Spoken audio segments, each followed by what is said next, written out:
With the help of Hashem, we are learning ERUVIN Daf Ayin Vav. For the beginning of today's Daf, pictures will be very helpful.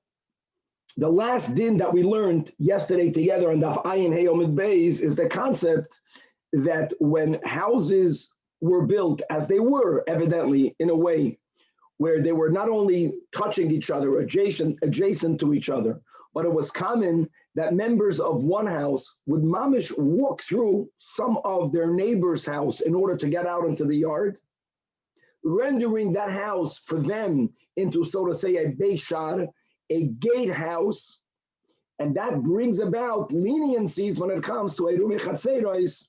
Firstly, as we mentioned yesterday, we'll learn nuance today, that a beishar, even if people live in a gatehouse, being that normally a gatehouse is not a livable home, the people that live there do not need to participate at all in a eruvin chatzeros. The first case that we will learn today, beginning on Daf Ayin Heyomid Beis, 3 lines before the bottom of the Amid, at least for this case, you have, at least in my Gemara in the Bach in the bottom, you have a shtickle picture. I know there are much better pictures or easier pictures to use right now. Will be a case where you have 2 chatzeros and you have 3 houses in between them. One, again, back to back with the other. And that will be, on the picture here on the screen, that will be the picture to the top. The next case we will learn on Daf Ayin Vav will be the picture to the bottom. So just leave the picture up where you have 2 houses that each one is able to walk through the other. And again, we're gonna spell out scenarios where a house can be viewed as a beishar. We're gonna actually point out a scenario where a leniency actually brings about a stringency. Can you be lenient? And normally by ERUVIN, we are lenient, but it's really only up until a point. We're going to, God willing, begin on Daf Ayin Vav, the new Perik, the 7th chapter, Chaloin. The chapter Chaloin, a window, is premised on the following rules that we are learning. Number 1, there are times when you have people that are living adjacent to the other, that if one, even only one, does not participate in the eruvin chatzeros without bittul, that non-participation ruins it for everyone. Notice there are times that adjacent chatzeros must participate in eruvin chatzeros. There are other scenarios where you have 2 chatzeros adjacent to the other, but there's a solid wall in between them, that not only can they not, but they may not participate. But there are scenarios, that's the case, for example, of a window or of a door, where you have 2 adjacent chatzeros. They have access going one to the other, halachic access, and that brings about the following leniency. If they want, they don't have to participate together. Each chatzar obviously has to make their own eruv.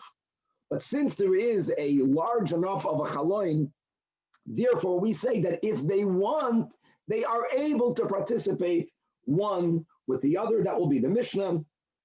We're going to have the size of such a window which will allow them to participate. The Mishnah speaks about a squared window. We're going to have in today's daf some very interesting Talmudic math. And as we learned so many times together, the goal here, as we'll see, is not to get the precise number, but we will be using approximations. Actually, we'll be using a lot of approximations, and we'll see that that's a halachic important concept. We're going to learn in the Gemara on Daf Ayin Vav Amud Beis the difference between a chaloin, between 2 chatzeros, that the Mishnah will give us its dimensions, versus a chaloin in between 2 batim. We're going to, God willing, get to the new Mishnah on Daf Ayin Vav Amud Beis. The Mishnah there speaks about a solid wall that has no windows, but the wall actually has a certain depth, has a certain thickness, has a thickness of 4 tefachim, which means, as we learn, that any area that is surrounded by mechitzas, 8 tefachim tall or taller, and it covers an area of 4 by 4 tefachim, that area is a reshus hayachid for itself. So it was common that the walls that separated two chatzeros had that thickness, which would mean that the top of the wall is considered a reshus hayachid b'fnei atzmai. So even though the side chatzeros cannot join a joint eruv because there's no window in between them, but both of them may use the area on top of the wall, even though they may not take items from the top of the wall to neither of those chatzeros, and many, many more cases. So Chavra, again, we are up to Daf Ayin Hamid Beis, 3 lines. Mamish in the beginning of the line, Amar Rav Nachman, Amar Rabba Baravua, Amar Rav. If you can you look at the picture on the top on the screen. If you want, you can look at the picture here in the bottom, in the Bach, in the Gemara. Bottom line is you have a Chatzir and you have a Chatzir. We're going to call Chatzir 1, Chatzir 2. Okay? Now each Chatzir has in it a normal house, just a single family house. But as we know, just a single family house, Bechlal doesn't demand to make an Eruv Chatzeros.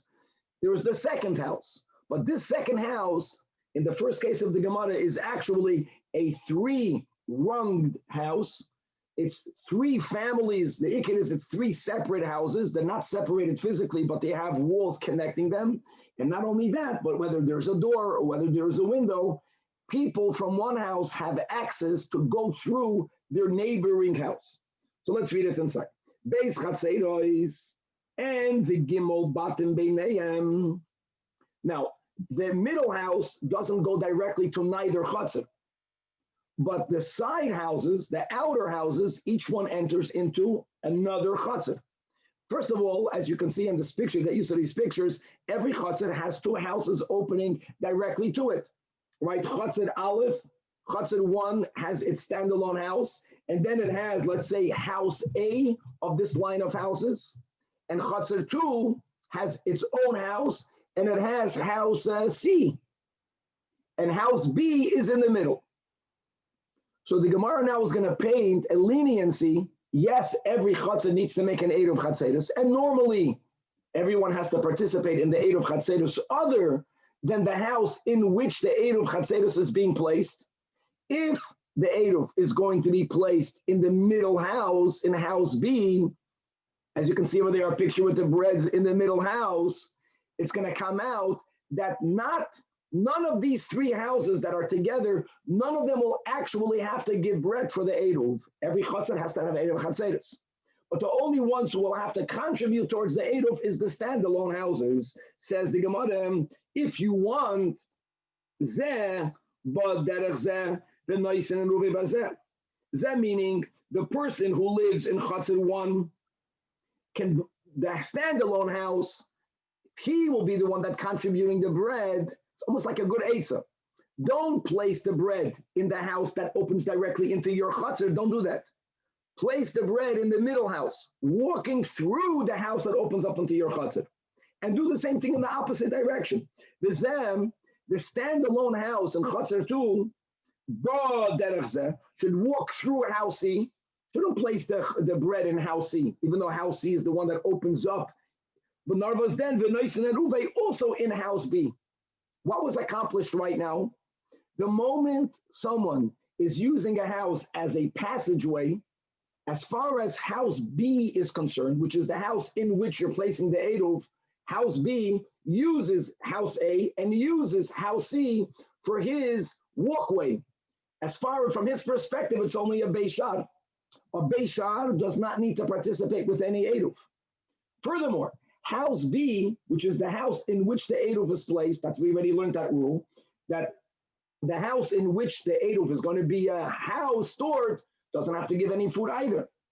So that will come out that not house A, nor B, nor C will have to participate with the Eruv.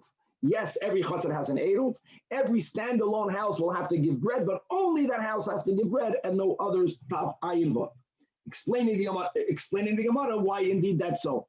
Because then house A, Nasa Beishar Lazeh, is becoming, so to say, only a Beishar, a gatehouse for the people who live in Chatzar 1. Side for the standalone house, he's walking through it. Side for the house in which the Eruv was placed, You got there, you'll leave there walking through this house. Likewise, likewise, in the other chatzir, right in chatzir 2, house C is also now a Beishar, because the guy who lives in the standalone house uses house C only to get to house B. Now, house B doesn't have to participate. And the rule is that the house in which the Eruv is stored, the Ein Sarach Litan as a pass. Okay.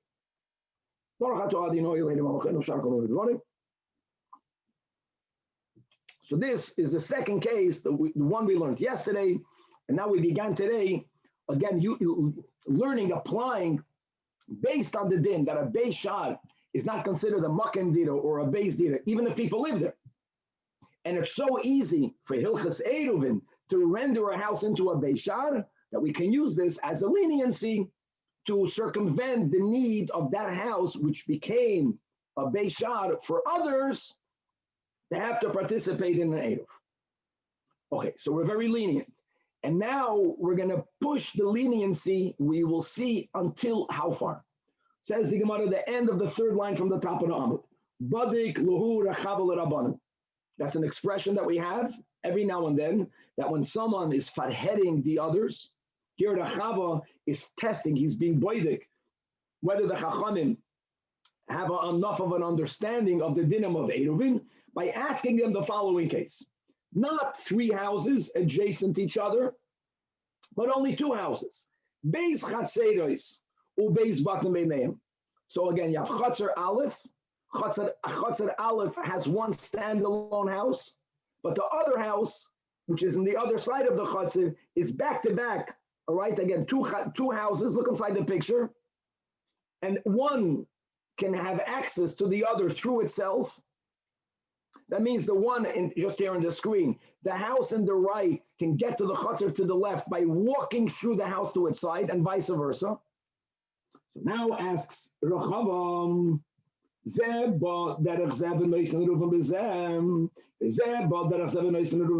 what were to happen? The normal way of making an Eruv, my friends, would be that the people that live to the right, you see the 2 houses to the right, the standalone house and the duplex, let's say. If the one to the right and the house of the duplex that's the closest to the right, if they were to join together, that's it, that's a normal Eruv. Same thing in the left. What's going to happen if it's not working that way? If the standalone house in Chatzer 1 is deciding to place his bread not in the closest house to his Chatzer, but into the furthest house of its Chatzer, walking through the other house, rendering the house into a Beis Shar. And the same thing in the opposite direction. Chatzer 2, the Chatzer to the left of here in the screen, instead of placing the bread in the house that opens up to its Chatzer, which would be the normal thing to do. And by the way, then none of the middle houses have to give bread because the bread is being placed in their home. But here, for whatever reason, the one who lives in Chatzer 2, the standalone house, doesn't want to be ma'arev with the guy that opens up. He doesn't like him. He wants to make an Eruv with the guy that lives the furthest from him, walking through the house that opens up to him. So it's each one is walking through a home. And as we just learned today, that l'chu'ura should render each house a Beis Shar. But hold on, it's very different than the case that we had today in the first case. In the first case we had today, there was a middle house. At least the bread was being placed in a proper house. Here, the bread is being placed in an area that for the other Chatzer, this is a Beis Shar. Now we have another din that we will introduce today. And that is that you may not place the Eruv in a Beis Shar. Wow. Now, if you may not place an Eruv in a Beis Shar, that's going to bring about a Chumrah. Okay. So let's read it inside. So Frek asks the Gemara, Kanu Eruv oiloi, did the Eruv function or not? You know what? There's a word mahu that Rashi was greatest, right? 1, 2, 3. It's the second narrow line. That's 6 lines from the top of the Amud in Rashi. Rashi speaks out. We'll learn it in the Gemara, but Rashi elaborates. Mahu vadai I karvayu beishar mishavinon. if the only definition that we will have in this case is to define each house as a Beishar, because it is serving as a Beishar for one of the two Chatzeiros, then Ein Echad Mehem Eruv. Then Avada, the Eruv Pachlal, did not go into effect. Why? Because the Hanoisen es Eruv Beishar, if you place an Eruv in a Beishar, just like they're not obligated to participate, which is a leniency, but on the other hand, it's not effective. We will learn later in our Mishnah, Daf Pehamid base, the Eino Yeruv. Okay, so therefore you're going to say, okay, fine, don't view it as a Beishar. You know what? If you don't view the house as a Beishar, means if you get to pick and choose whatever is more convenient, well, you got another problem. You know what the other problem is? The Itar Vayu Bayis Gomer, then also says Rashi, Ein Echad Mehem Eruv. Then the Eruv is Oichet Nishkut. Why? Guys, do you remember going way back in the Masechta that you need to have access to your Eruv? You have to be able to get it. Now, Sharei, they can leave the picture up. Okay, whatever, it's fine. Sharei, Bayizeh, Mafsik Ben Chatzir LeEruva, since each standalone house did not place their Eruv in the adjacent house, in the house that opens up to its Chatzir, but to a farther house, which means that they did not make an Eruv with the house that opens up to their Chatzir, which means that they may not carry stuff from the Chatzir into that home at all, if it's considered a house. Now, if it's considered a Beishar, it's garnished. It's enclosed and it's not a house. But if it is a house, which you need to make it into a house to render the Eruv B'chal okay, because you can't place an Eruv in any place other than a house, but it didn't make an Eruv with the closest house stores it. And therefore, you can't bring it in there. It cannot remove it from it. So that is vital a hindrance for the Eruv to be effective. So you know what you're going to have to do? You're going to have to do mamish, picking and choosing. That as far as one din is concerned, it's a Beishar. As far as the other din is concerned, it's a bias. Are we allowed to go that lenient? Do we get to pick the definition of this house for every din in order for it to create a leniency? Or not? I get it that you can render a real house into a Beishar because other people walk through it. That's a kula. But if you do so, then it's going to have to be a Beishar. It can't be both a house and a Beishar, and to apply it wherever it's convenient for you in the same case. Let's read it now inside in the Gemara. Do we say mi mashvilahai, mi mashvilahu? Do we render each house legabahai bias, u legabahai Beishar, and we can read in the brackets u legabahai Beishar u legabahai bias, or not? Or you got to pick. And the problem is, no matter which one if you have to define it as either only a bias or only a Beishar, mimanav shach the Eruv won't be good. If it's a Beishar, you may not place the Eruv in a Beishar. If it's considered a bias, then the people don't have access to the Eruv because they're walking through a house with whom they made no Eruv. Now we appreciate why today's case, the first case we began today with, was 3 houses. That we, in our first case, there's no issue because the Eruv is placed in the house B, in the middle house. The house B in the top picture over here, that house is for sure a bias. Oh. So already, Amrulay, so that Rabbanan heard the question of MERCAVA, and they decided that Shneim loikanu Eruv. You can't push the leniency, mamish, to make a contradiction. Because mimanashach, Beishar mashvislei, which at least will allow you to carry through there on Shabbos, even though it didn't make an Eruv, well, then you have another problem, which is Hanoisin Beishar, or as we learned, we just quoted the Mishnah Daf Behei, or if you place the Eruv in an Achsadra, in a Portica, or in a Merpeses, then ein Eruv. Eloma, you placed it in the house, yeah? Well, you placed it in the house that's farther from your chutzit. You're walking through a house. Then how would you be able to bring the food from your food back into the chutzit? You can't carry it through there because with that house you made no eruv.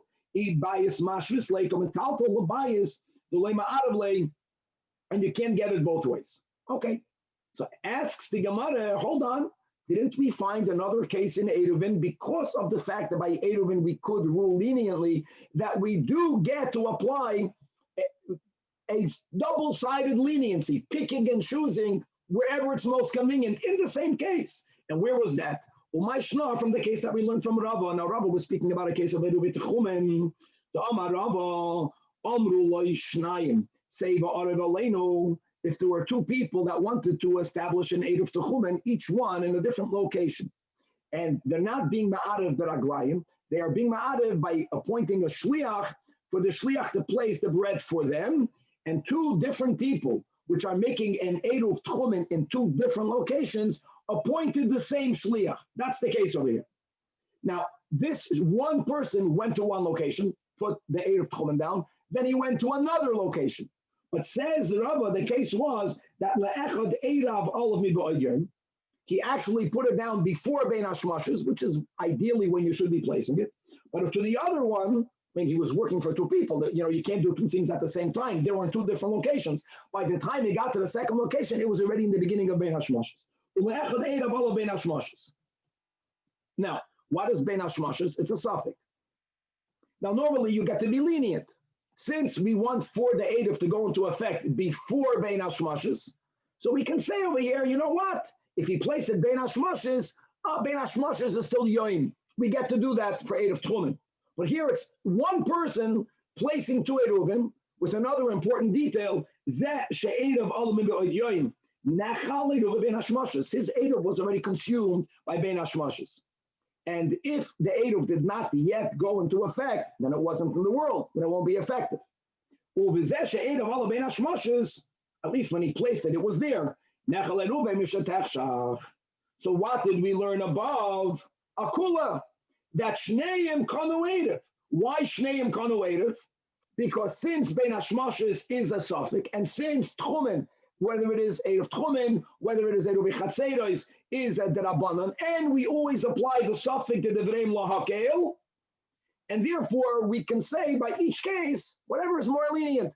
For you, bein hashmashes is night. It was eaten by bein hashmashes, so what? It was eaten already after Shabbos began.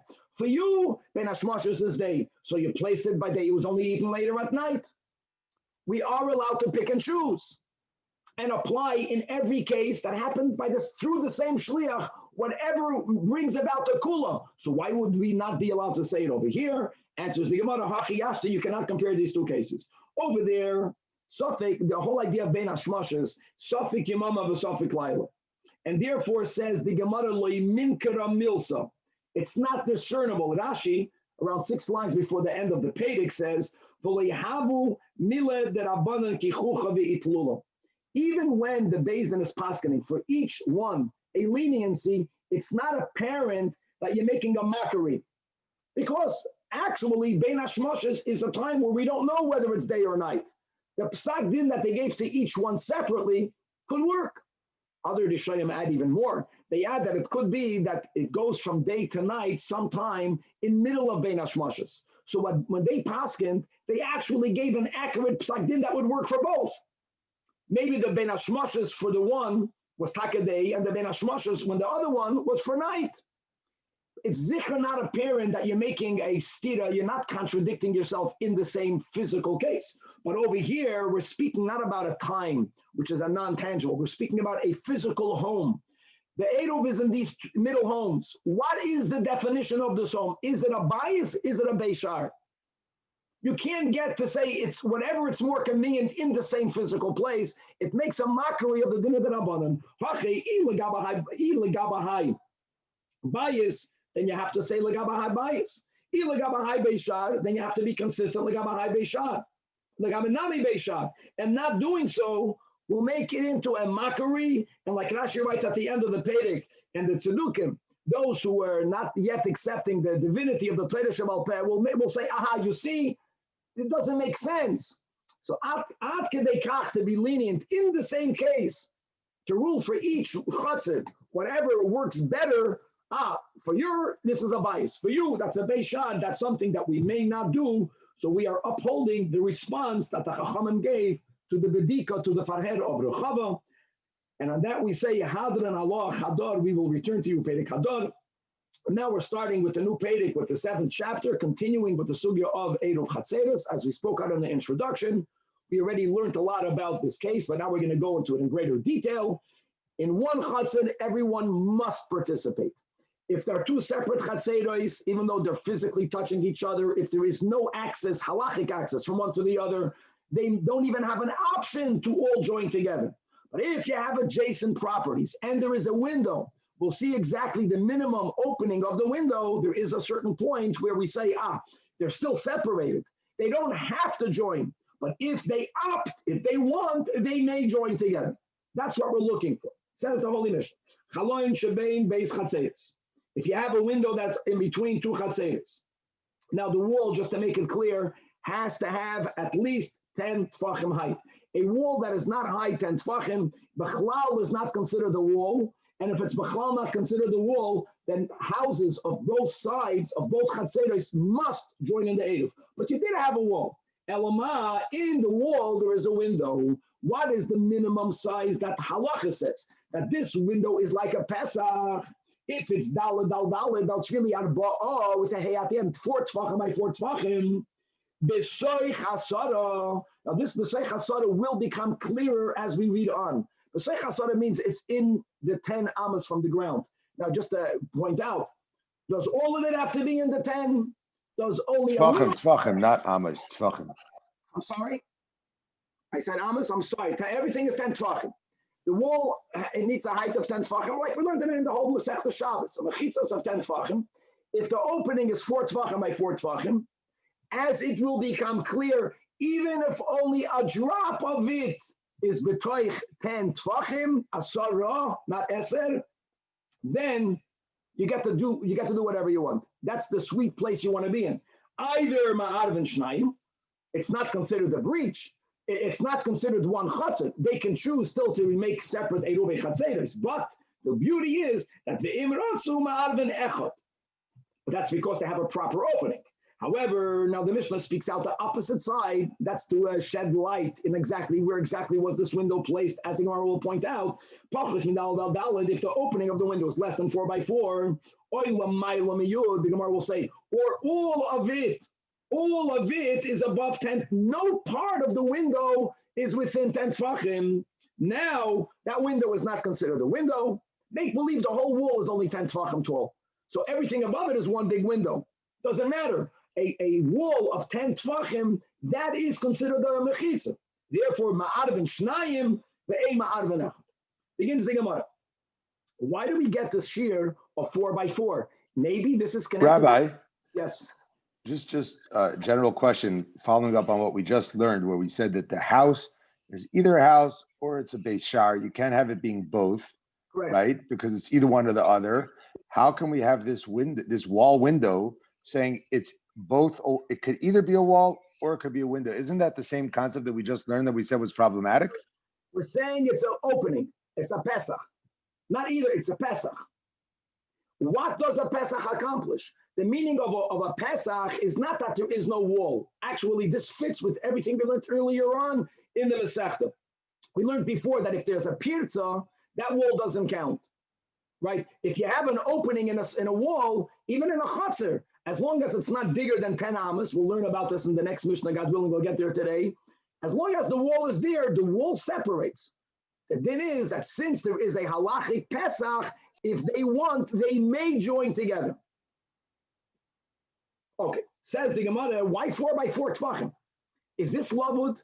I know that most people know lavud is less than 3 tfachim, but if you remember, we actually learned it's a machlekes tanoi, and there's the Tana that says that lavud is only 4 tfachim. So maybe the whole reason why the window has to be 4 tfachim is because if it's a drop less than 4 tfachim, you apply the din of lavud. Lavud means that these two things are as if they're closed. There's a closure in between them. So lema tanan stama ki Rabban Shimon ben Gamliel, which will be a big chiddush because Rabbeinu HaKadosh, if he's only quoting a das yachid, but he doesn't attribute it to him, that means he's paskening that way. The Amar Kol Pachos Midalot Kolav Dami says the Gemara, no, has nothing to do with love. Don't mix up. We're learning it in Pesach. Afilu Tema, we pasken like Rabbanon. Atkan like Plig Rabbanon the Rashbag.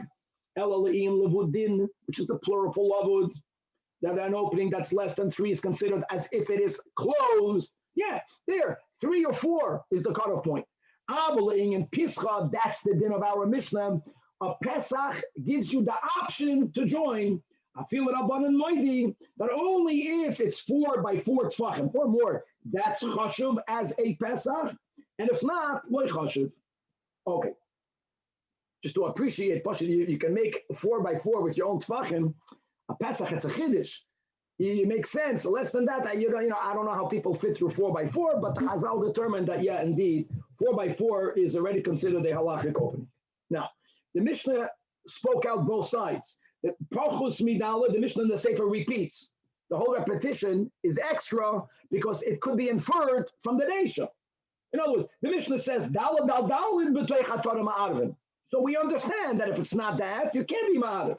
Pshita, Kivin the Amar Dal Dal b'seichasaram, Memela non Yodana. Don't we understand ourselves by inference? The Pachus Midala l'mayla miyud loim. Says the Gemara, yeah. Of course we know that, but there's one detail that's never clear. All these Mishnayos, when you are medayik, there's always the gray area. What's the gray area? Where does the dalad al dalad have to be? That's not clear. Pakamashmulan, first white line, Kama de Kule Lamayla Miyud. The Sefer is telling you that if all of the window is over 10, that is where it's not good, which is really revealing that Abel Mikshasay Misaych Yud, even if only the window is high up, relatively high up.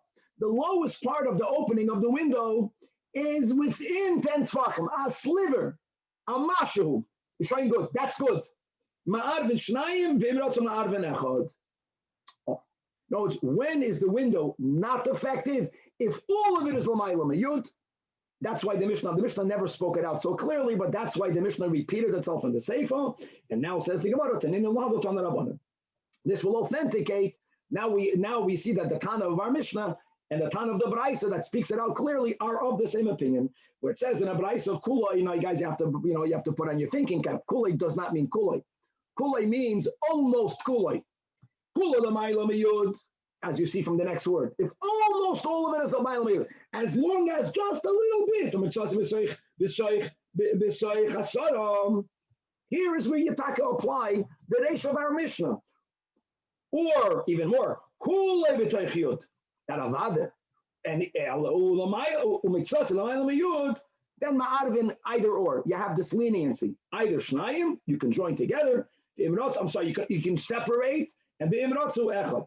Okay, so now that we see clearly from the Beraisa that all you need is some of the window to be inside the 10, but the Beraisa's second case was superfluous. Asks the Gemara, Hashto kula l'mayla miyud u'mitzasay misaychiyud.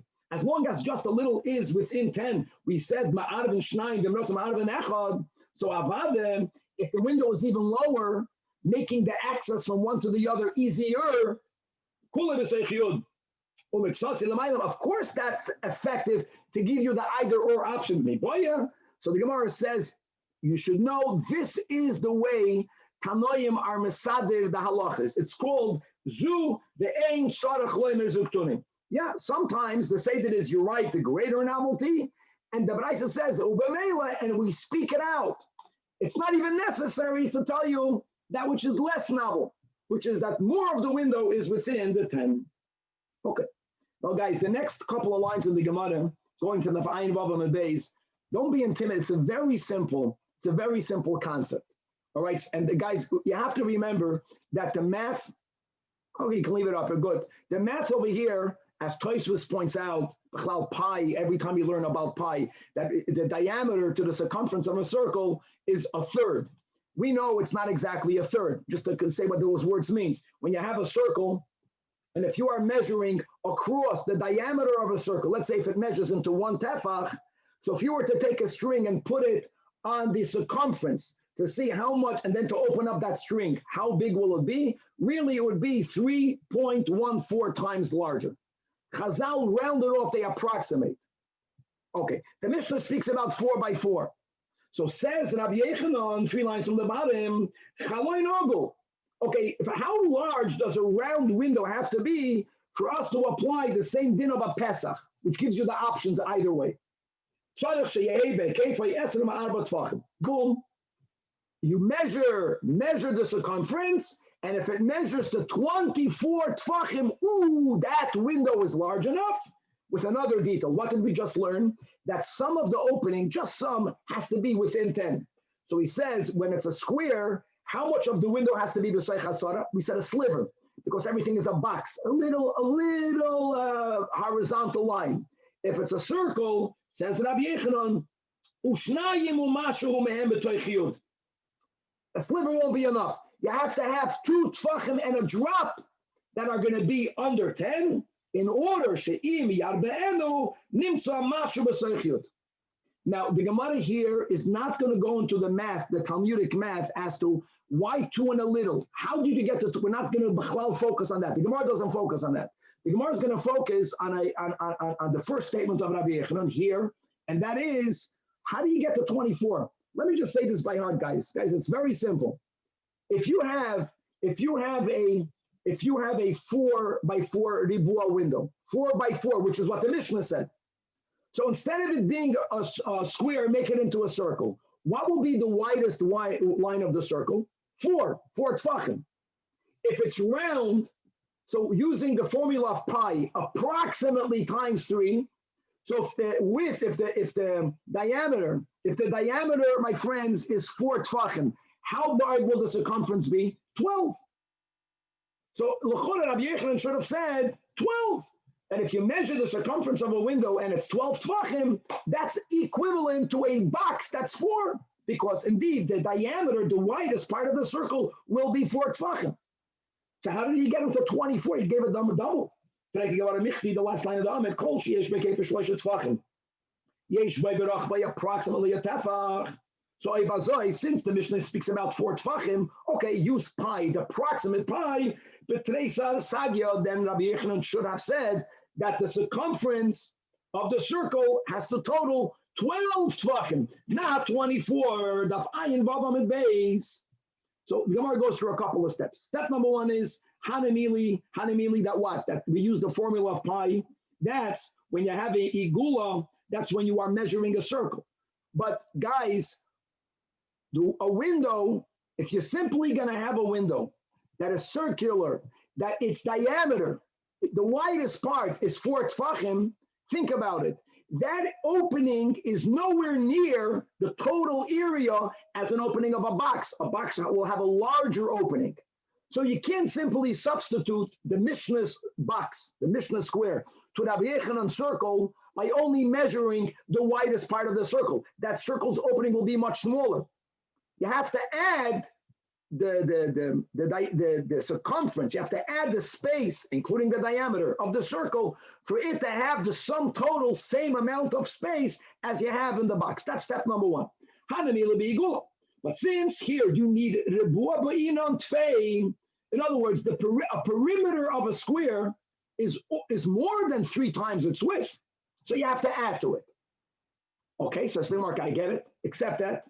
But michti, there's a formula. There's a formula for that. How much greater is the perimeter of a square than the circumference of a circle? Now, guys, the Havamina here, I like these pictures just for one thing. The Havamina is that we think that the circle has to be inside the square.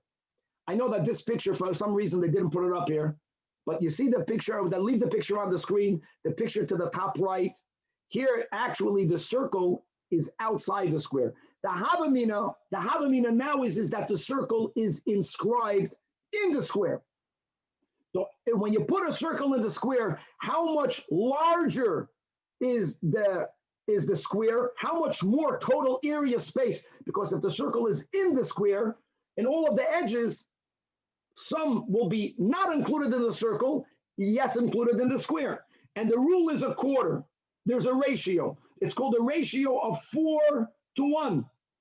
But the Gemara says, well, if that's the case, I got a problem. Because when you make it a ratio 4 to 1, then what you do is we already have 12. We already explained the 12. The 12 is because the diameter is 4 tfachim, pi is 12. If you have to now add the ratio 4 to 1, so 12 will become 16.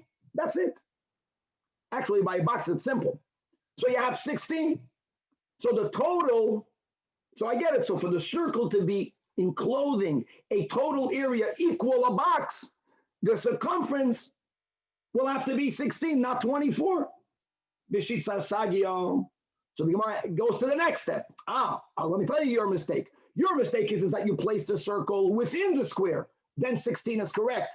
But here, when you have a window that's circular, the circle has to be so large that you should be able to place the square of 4 by 4 in the circle. And now the circle has to include more area. But the Gemara is not going to come to 24. For animila igula the nafik migoidabua. But since the case of a circle, if the window is circle, it has to be so large that it has to be edabua the nafik migoilula. You have to be able to put the square in the circle. So therefore, 16, if the circumference of the circle will only be 16, then you won't be able to fit a square of 4 by 4, which is correct. And why is that? Because of the Midrash of the Karna. So here, if you're looking at a picture, you can see that the corners of the square protrude, and therefore the circle will have to be a little bit larger for the square to fit inside it. But again, it's never going to come near 24. This is the formula. Every amma, if on the side, right, is a square, if you're going to now measure its diameter, so you're going to have to add 1 amma and 2/5. Or to say it in different words, when you take any box, and you want to know the size of its diameter, so at least there's new mathematical formulas. But if you're speaking about a perfect square, it's very simple. If it's 4 by 4, how much space is its diagonal, which is what you need to discover because you're putting the circle around it? It's very simple. It's times 1.4.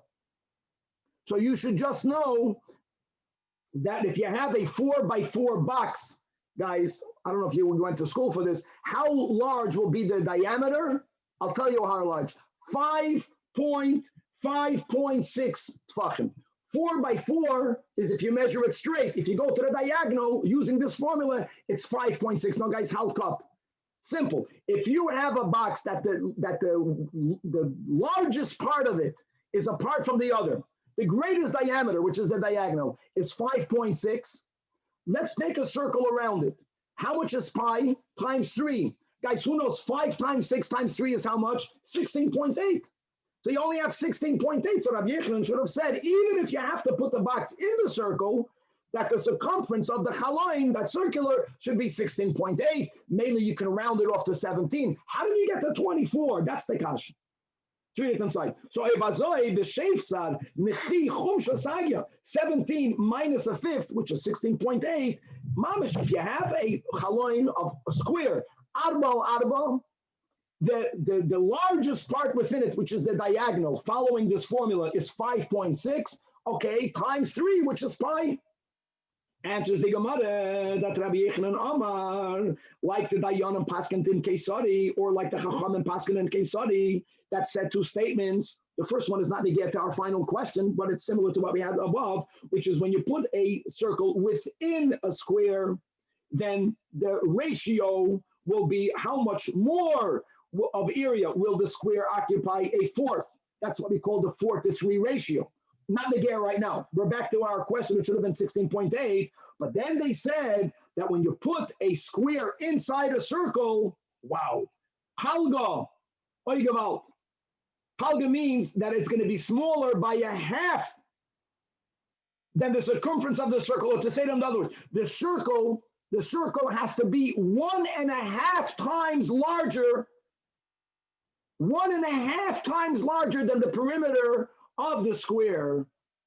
Now, that's not emes, like Tosfos points out. When you put a circle around, the square, the circle doesn't have to have 1.5 times more. But before we get, how do you get to 24? Now we can get very simply to 24, because let's just begin with the 16. Begin with the number 16. If you have to add 1.5, what's half of 16? 8. So 8 plus 16 is 24. Tosfos says like this: this is not a mathematical formula. This means to say the following: you want, when people look at a circular opening, they should see clearly that this opening is so large that if it would have been squared, you can for sure fit a square 4 by 4 tefachim. When people look at a circle whose circumference is only 16.8, when you look at it, and I'll ask you, do you think you can fit a 4 by 4 tefachim square into it? You say, I don't think so. Only when it reaches this formula of 1.5 larger, that is where it's clear. This is such a big window, for sure, a chaloin of 4 by 4 will fit into it. And that's the chiddush of Rabbi Yochanan.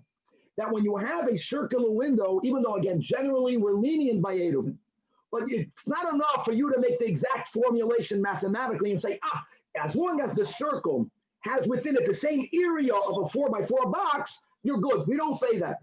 It has to be so large that when a guy looks at it, he says, for sure you can fit the box. And that is this formula that whatever area the box occupies, you want for the circle to be that plus a half, 1.5.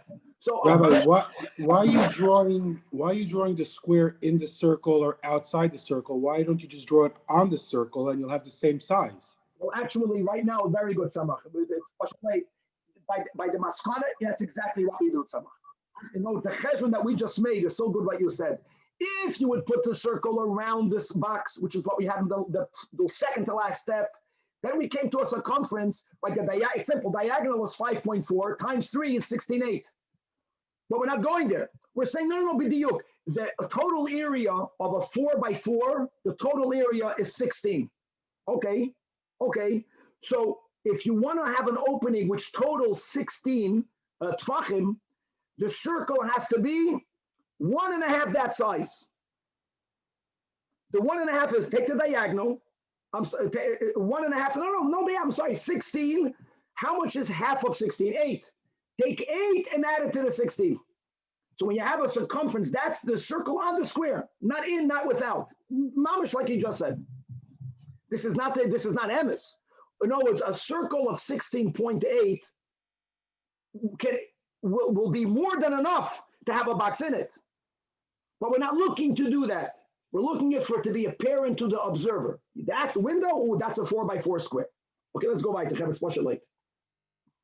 We don't have that many circles. Maybe take down the picture. Okay. Now comes along Rav Nachman with Nachal leniency. There is where we say that if the window is completely above 10 tfachim, it's discounted. It doesn't allow you to be ma'arif. But what happens if you don't have chatzeros? Let's go back to the first case we had today. They had chaloinos in between houses. Whether you like it or not. Notice you had your neighbor not only on Union Street, see that your wall is his wall, but there were windows and people use them. That chaloin, even if the chaloin is completely it's opening. It's above 10 tfachim, which is really not that much. But you know why? Because Beisa Kaman Domali Dami. Our rule, guys, we had this in Shabbos. It's amazing for other dinner.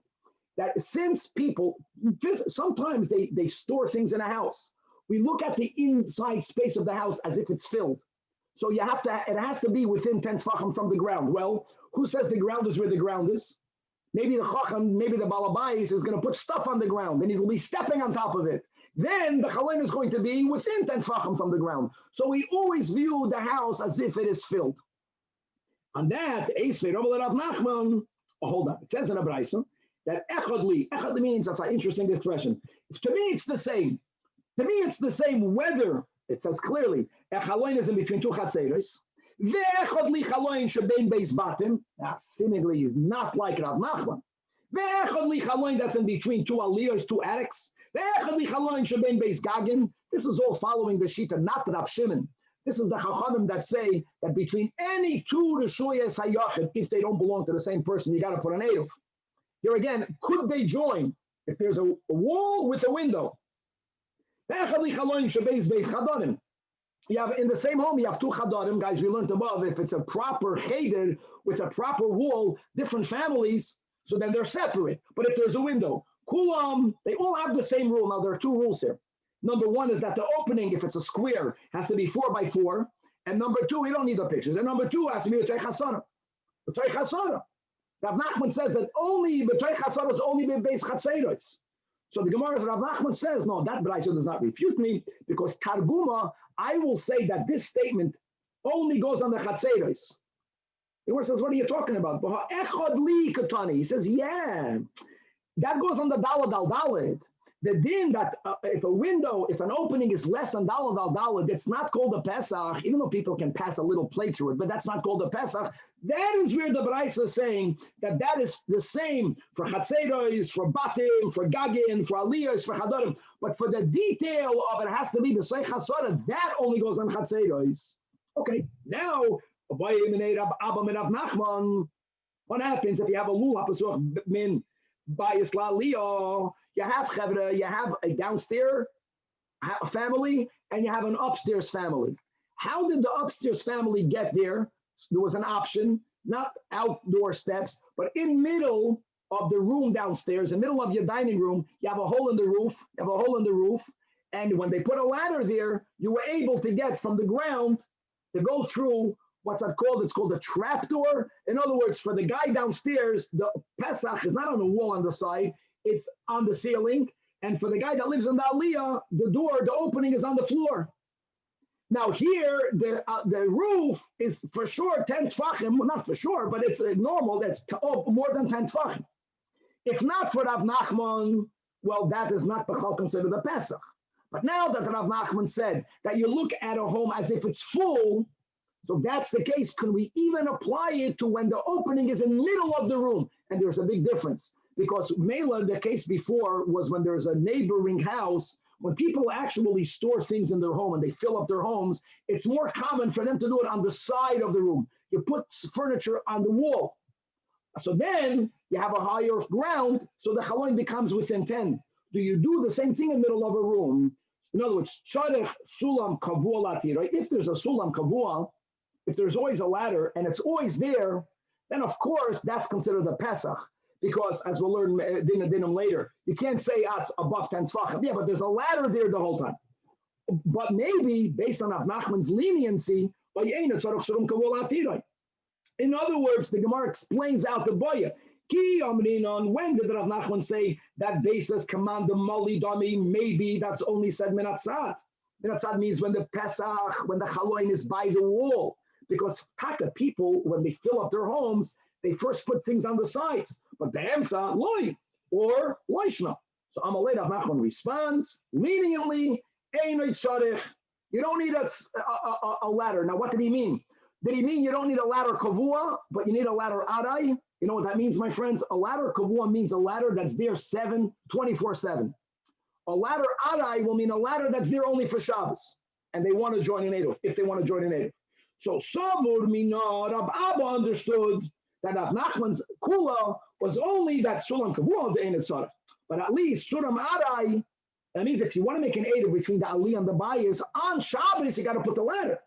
However, itmar that Amar Rav Yosef Bar Yumei, Amar Rav Nachman, echad sulam kavua, the echad sulam adai ein tzarich. Ad kedei kach, because of the cloud that a house is command the mali dami.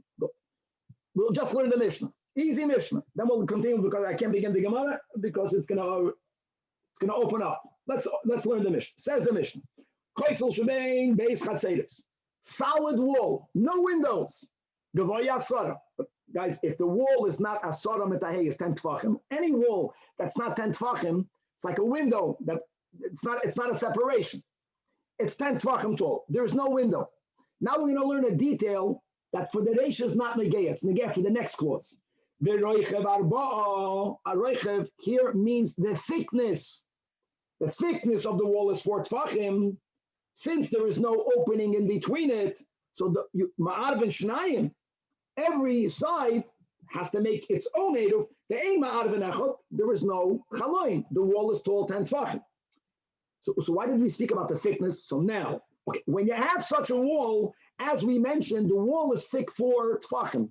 That's negea to a whole other cloudin that we have in Masechta Shabbos and in ERUVIN, that any area that has mechitzos 10 tefachim surrounding it, and it is arba'ah by arba'ah, that is a bona fide reshus hayachid, which means that if you are on top of the wall, you're not in the chatzar to the right, you're not on the chatzar to the left, you are in a standalone reshus. So even though both chatzeros cannot join in an eruv, nevertheless, it does not disallow them to make use of things that are already on the wall if they are on top of the wall. Therefore, example, if on top of the wall from before Shabbos, someone left fruit, and because they're not carrying it to their own chatzar, we don't make exeda if they can make use of things that are on top of the wall. Maybe they will bring it into their chatzar. which won't be allowed, which won't, according to Rav Shimon, will be good. But according to the Chachamim, that you may not carry from any Reshus HaYachid to any other Reshus HaYachid, not owned by the same, you won't be able to do it. In other words, we're not going to make Exeda. No one can use the top of the wall because maybe they're going to end up schlepping stuff from there. We don't say that. Everyone can go on top of the wall and they can make usage over there. It's a Reshus B'fnei Atzmai. The final din of the Mishnah, Danny, that's what you mentioned in Namadal. What happens if Nitritz HaKoisel Ades Amos, there's no window, but the whole wall collapsed. As long as the collapse, the breach, is not wider than 10, not Tvachim, Esed, not Asara, 10 Amas, it's 10 Amas or less. That goes back to the first Mishnah in ERUVIN. Then Ma'arvin, Shnayim, V'imrotzum Ma'arvin Echad. We view that breach not as a breach, as a Pesach. And what's the din of a Pesach? You get it, whatever you want. If that's the kula, it's still a wall. But if you want, you can join it. If you want, you can do it separately. But the moment, Yoisimikan, why not finish a Pesach? But Yoisimikan, the moment the width of the breach is a drop more than 10 ames, then only Ma'arvin Echad. Now there's no wall. So they're one big chatzir, ve'ein Ma'arvin Shnayim. Good, we'll stop over here. God willing, to be continued. Easy. Easy. Rabbi, shkach, easy. Good. Thank you. Who needs secular studies? That's what they say. Else is in the Torah. Exactly. Yeah, math and the Gemara. Learn Gemara. Learn ERUVIN Daf Ayin Vav.